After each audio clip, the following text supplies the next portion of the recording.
Where's the fun in waiting? Play sit and go tournaments 24/7 only on Ace 2-3. This game involves an element of financial risk and may be addictive. Please play responsibly and at your own risk. Modi सरकार की तरफ से काले धन पर प्रहार करने के लिए 5 साल पहले नोटबंदी का फैसला किया गया था। प्रधानमंत्री नरेंद्र मोदी ने 8 नवंबर 2016 की आधी रात को 500 और 1000 रुपए के नोटों को बंद करने का ऐलान किया था।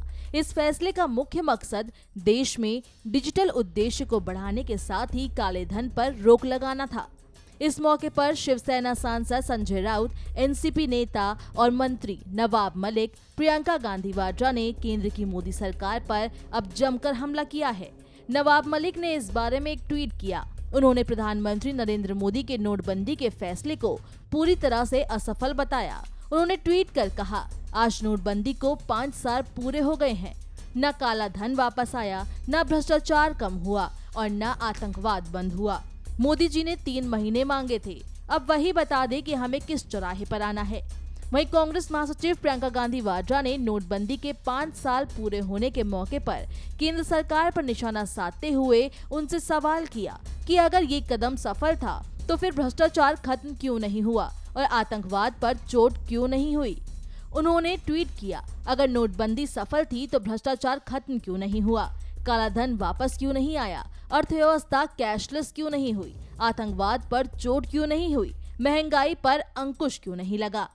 वहीं शिवसेना सांसद संजय राउत ने भी नोटबंदी को टोटल डिजास्टर और अर्थव्यवस्था को चौपट करने वाला बताया। उन्होंने मांग की कि इस फैसले के लिए केंद्र सरकार देश से माफी मांगे। मीडिया से बात करते हुए संजय राउत ने कहा कि नोटबंदी के फैसले के 5 साल बाद आज देश में काला पैसा बढ़ गया है, कश्मीर में आतंकवाद बढ़ गया है, यानी नोटबंदी देश के लिए टोटल डिजास्टर साबित हुई।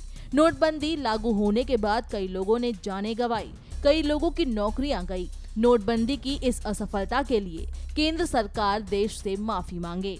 आपको बता दें कि 2016 में आज ही के दिन देश के प्रधानमंत्री ने जनता को संबोधित करते हुए एक बड़ा और कड़ा फैसला लिया था। देश में नोटबंदी के ऐलान को आज 5 साल पूरे हो चुके हैं।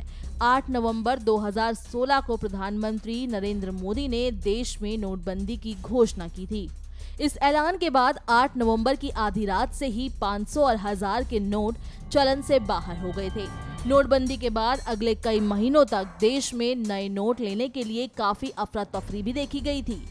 लोग पुराने नोट जमा करने और नए नोट पाने के लिए बैंकों में लंबी लंबी कतारों में घंटों इंतजार करते हुए दिखाई दे रहे थे। माना जा रहा था कि नोटबंदी से काला धन खत्म होगा और नकदी का चलन खत्म होगा। नोटबंदी के बाद मोदी सरकार को काफी आलोचना भी सहनी पड़ी थी। देश में अफरा तफरी का माहौल देखने को मिला था और ये मुद्दा विपक्ष ने भी खूब इस्तेमाल किया था। सड़क से लेकर संसद तक इस मुद्दे पर विपक्ष ने सरकार को घेरा था। कई खबरें सामने आई थी कि बैंकों की कतारों में लगे लोगों ने अपनी जान गंवा दी है और कई जगहों पर पुलिस ने लाठीचार्ज का इस्तेमाल भी किया था।